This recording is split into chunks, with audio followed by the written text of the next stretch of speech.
Всем привет, девочки и мальчики! Сегодня с утра делаем блинчики.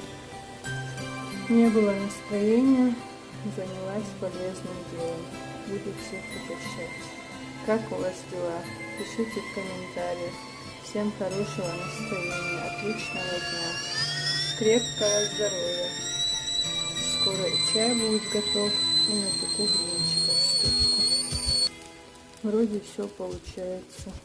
Блинчики с дырочками готовы почти. Тесто делаю по-разному. Ну, обычно 2 или 3 яйца, чуть-чуть соли, чуть-чуть сахара. Соду всегда гашу уксусом, когда пол чайной ложки, когда чайную ложку. Добавляю муку, молоко, иногда просто кашу добавляю и чуть-чуть горячей воды. Минут 10 тесто постоит, и получается хорошие блинчики. Иногда и сразу делаю.